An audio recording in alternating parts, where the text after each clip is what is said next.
Na Mungu akasema ya kwamba nasikia damu ya ndugu yako kinililia kutoka nchini. So inakuonyesha ya kwamba damu ina sauti. Maandiko yanatuambia kwamba katika kitabu cha Waebrania ya kwamba damu ya Yesu inazungumza mambo mema, si kama damu ya Abeli. Damu ya Abeli ina manunguniko. Damu ya Abeli ina seek revenge. Bwana Yesu asifiwe. Damu ya Yesu inanena rehema, inanena msamaha, inanena baraka.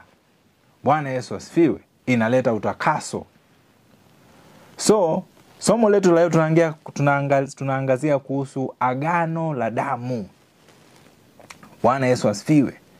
Na ni jinsi gani ambavyo kama Mkristo unapaswa kufahamu mafundisho haya.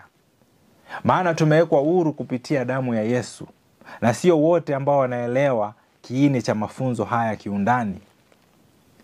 Na kupitia hiyo, shetani ambaye ni mpinzani na ni adui wetu anatumia hiyo kama nafasi ya kugandamiza watoto wa Mungu. Bwana Yesu asifiwe.